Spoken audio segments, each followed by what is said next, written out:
Salam əziz izləyicilər, gəlin topludan 80-ci sualın izahına baxaq. Demək bizə verir ki, k plus 2 bölünsün 100k plus 47. Kəsirini tam ixtisar etdikdə m bölünsün m kəsiri alınır. Əçab m üstü 5, n üstü 5 bərabər 7 üstü 10 olarsa, m plus k cəmini tapın. Və burada m, n, k bunlar natural ədədlərdir. İndi gəlin verilənləri yazaq. K plus 2 bölünsün 100k plus 47.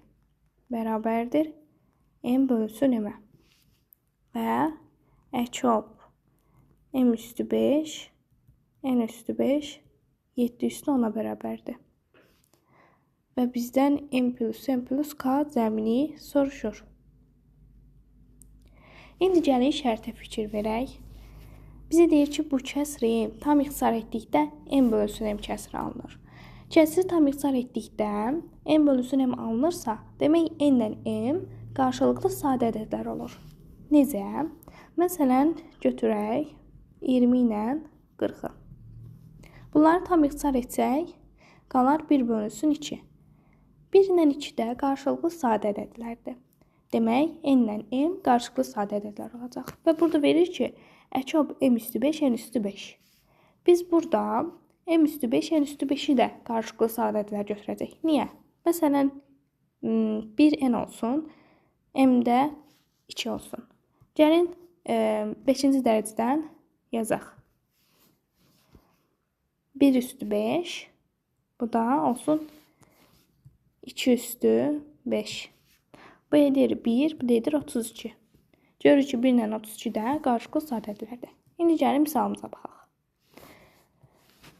M ilə n qarşılıqlı sadə ədədlərdirsə, onda m üstü 5, n üstü 5 də qarşılıqlı sadə ədədlər olacaq dedik.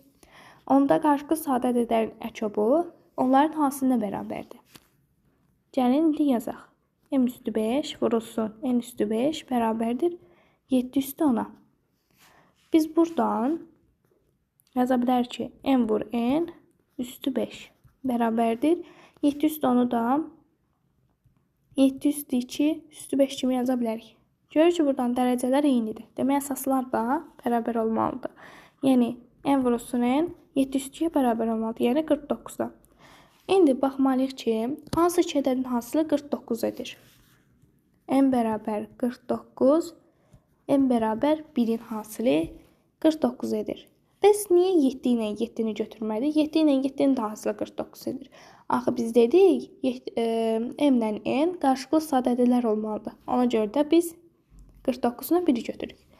İndi gətirib burada yerinə qoyub həll edək. K plus 2 bölünsün 100k plus 47 bərabərdir 1 bölünsün 49. İndi çarpaz vuraq. 49k üstə 2 vurulsun 49 bərabərdir 100k. Üstə gəlsin 47. İndi 49k-nı bu tərəfə keçirsək,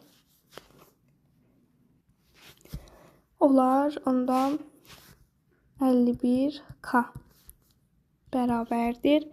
2-ni 49-a vursaq 98, 47-ni də C tərəfə keçsək, olar 40, çıxılsın 47.